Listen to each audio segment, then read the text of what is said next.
සමන් දෙවිය පිළිබඳව සඳහන් කරාම සම්මාදිට්ඨික දෙවි කෙනෙක්. ඊටාම බල සම්පන්නයි.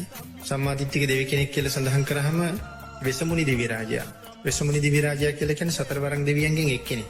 මේ සතරවරන් දෙවියෝ හරි බලවත් අය. එක්කෙනෙක් යටතේ පාලනය වෙන ප්‍රමාණය කෝටි ලක්ෂයක්.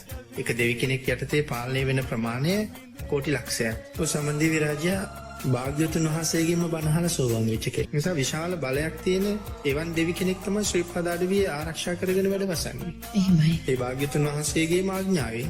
ඒ නිසා ඒ ප්‍රදේශය ලංකාවේ සුවිශේෂී ප්‍රදේශයක් කියලා සඳහන් කළේ ඒකින්ද. සම්මාදිට්ඨික දෙවියන් ගැන අපි කතා කරනකොට සමන් දෙවියත් සුවිශේෂයි. එහෙමයි ස්වාමීන් වහන්සේ. ඒ හින්දා අපිට උන්වහන්සේ ඉතා විශේෂ දෙවි කෙනෙක් නිසා උන්වහන්සේට පින් අනුමෝදන් කරන එකත් වටිනවා. වටිනවා. උන්වහන්සේ සම්මාදිට්ඨික දෙවි කෙනෙක්. එහෙමයි. ඒ කියන්නේ භාග්‍යවතුන් වහන්සේ සරණ ගියපු කෙනෙක්. එතකොට සරණ ගිහිල්ලා සෝවාන් කියන ආර්ය මාර්ගඵලයට ආපු කෙනෙක්. එහෙමයි. ඒ කියන්නේ ඊටාම පුණ්‍යවන්ත කෙනෙක්.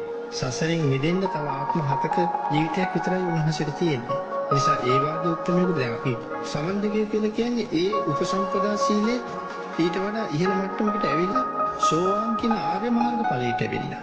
ඒ ආර්ය මාර්ගඵලයට ආපු උත්තමයන් වහන්සේ. එතකොට සමන් දෙවියෝ ඒ උතුම් මාර්ගඵලයට ඇවිල්ලා. එතකොට උන්වහන්සේට අපි යම් සත්කාරයක් කරනවා නම් වන්දනාවක් කරනවා නම් ආහාර පාන පිළිගැන්වීමක් කරනවා නම් පහන් දැල්වීමක් කරනවා නම් ඒක කොයිතරම් ආනිසංසදායක වෙනවද? එහෙමයි ස්වාමීන් ඒක මිත්‍යා දෘෂ්ටියකට යන්නේ නැහැ. සම්මාදිට්ඨික නිසා. අනිත් කාරණා කොහොමද උන්වහන්සේ අති උතුම් සීලයෙන් යුක්තයි. සෝවාන් ආර්ය ශ්‍රාවකයන් වහන්සේ කවදාවත්ම පව් කෙරෙන්නේ නැහැ උන්වහන්සේට.